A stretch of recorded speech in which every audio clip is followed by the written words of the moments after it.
Network's family of shows. Available. Hello, everyone, and welcome back to the GSMC Fantasy Sports Podcast.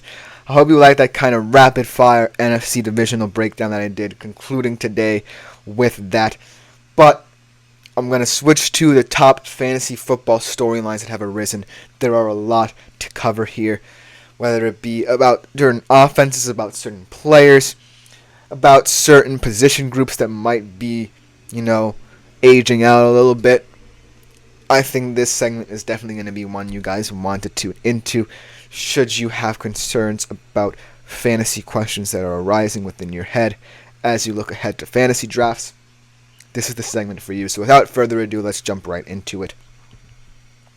So, in terms of storylines for the season, I think that one we have to talk about is definitely certain offenses. Offenses are definitely kind of rising to the occasion now that certain players are going to different places.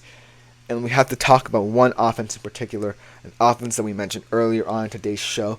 Let's talk about the Atlanta Falcons offense. It seems like they're always going to be talked about now that Kirk Cousins is there because of the putrid quarterback play that they've had in the past, surrounding these talented players who just haven't had their potential tapped into yet.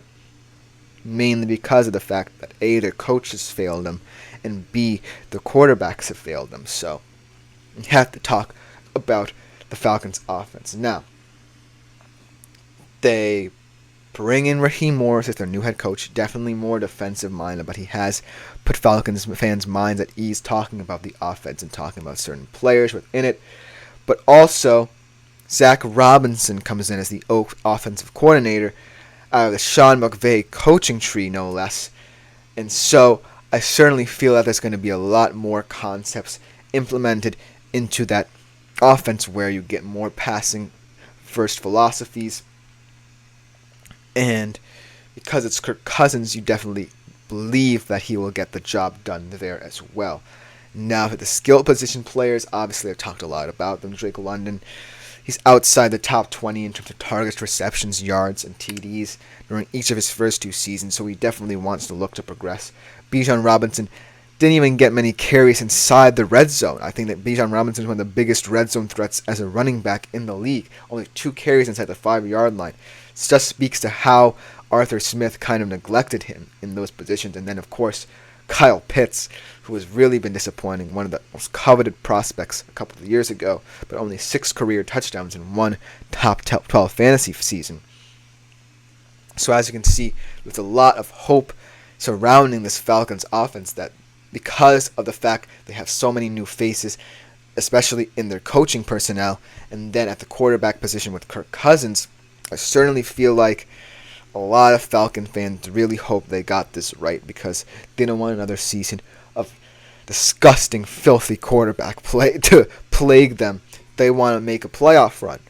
And it looks like with the moves they made in the front office and in their offensive scheme, they are looking primed to do just that. Let's switch from an offense to an offensive player we've also talked about during many episodes, Aaron Rodgers.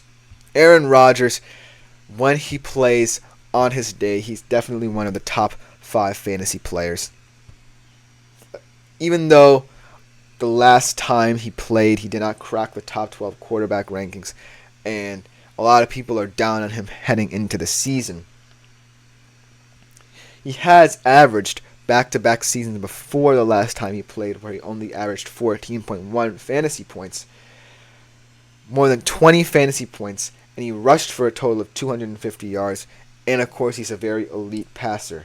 He can score 20 plus in any given week. I think that Aaron Rodgers, especially with the skill position groups from Garrett Wilson and Breece Hall, they're also going to be a very important factor as to how the Jets offense goes. Because Garrett Wilson, even with torrid QB play, he has had 1,000 yards in back-to-back seasons, and I think he's going to score a lot of touchdowns. And Hall as well had a lot of injuries in the past, but I think that last year he really showed that he's going to be a breakout star in this league. So overall, Aaron Rodgers returning definitely adds a lot of upside to this very, very exciting Jets offense. And so I definitely feel that now teams and defenses are going to have to respect Aaron Rodgers as a passer a lot more, because Garrett Wilson was scary beforehand, and that was with Zach Wilson, Tim Boyle, and Trevor Siemian throwing the ball. Aaron Rodgers, A, is more mobile than them and is more willing to run, maybe not as much as he's 40 years old, but B, he has the arm strength that those guys did not, and he can trust a receiver and develop a rapport with them. And once Aaron Rodgers develops rapport with receivers, they definitely elevate their game to the way he is playing. So Aaron Rodgers returning to this Jets offense is a scary proposition for defenses, because you don't necessarily know what to expect anymore, whereas when with Zach Wilson, Tim Boyle, and Trevor Siemian playing, you definitely knew that they were very limited in what they can run in terms of their passing game. But let's talk now about the group of quarterbacks as a whole, because quarterbacks are a highly volatile position. They can win you games, they can lose you games, they can also keep you in games. And it's always important to choose the right one, because if you mess up, you're going to find yourself screaming quarterbacks up the wazoo. You're going to be looking at waiver wires early on, but you want someone you can really settle with for a large portion of your fantasy football season. And so, one particular area of quarterbacks we should look into are second-year quarterbacks. And this year's crop is definitely very intriguing. We've seen it a lot in the past. After Patrick Mahomes broke out in 2017 in his rookie year, a lot of people chose him in 2018. Lamar Jackson and Josh Allen in 2019, Kyler Murray in 2020, and so on and so forth with guys like Herbert, Burrow, and Lawrence and Fields. However, none of those quarterbacks have finished better than 8th in fantasy points as a rookie. But that's not the case with this group of players. I think that this group of players, and CJ Stroud, Anthony Richardson, and Bryce Young, definitely offer a lot of upside, especially CJ Stroud, because he's in a system that he knows and loves. After one season, DeMeco Ryans really trusts him to carry the load at the QB position. And he added a lot of different position depth with Stephon Diggs and Joe Mixon, so a lot is not going to be on his plate this year. Also, Bryce Young, we talked about him a little bit before in the NFC South segment. He's definitely someone you can't necessarily sleep on, because of the fact that the Panthers are really trying hard to get him that level of depth in the skill position groups to really help his transition from college level to NFL level. He has Xavier Legette, like we said again. He now has Jonathan Brooks as his running back. Especially if he's healthy, he's going to be someone who I think will have a breakout rookie campaign. And also, he still has Adam Thielen and Jonathan Mingo, and they also added Deontay Johnson. So, while Bryce Young is certainly not the most appealing second-year running back to come out of this group, I think that he definitely will not be worse than he is last year. He's definitely going to only get better from here. I think Dave Canales is going to work with him very well. He's kind of known as a QB whisperer, getting a lot out of players like Baker Mayfield in the past. So I really do believe that Bryce Young definitely cannot be slept on. And then Anthony Richardson, he's not necessarily a known commodity.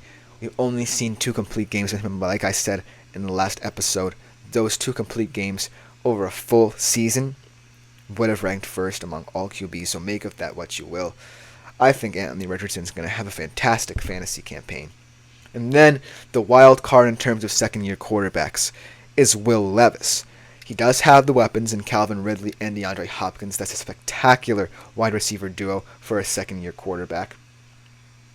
And he also has a young running back in Tyjae Spears, who is also learning along with him in that backfield, so Will Levis definitely has the support there.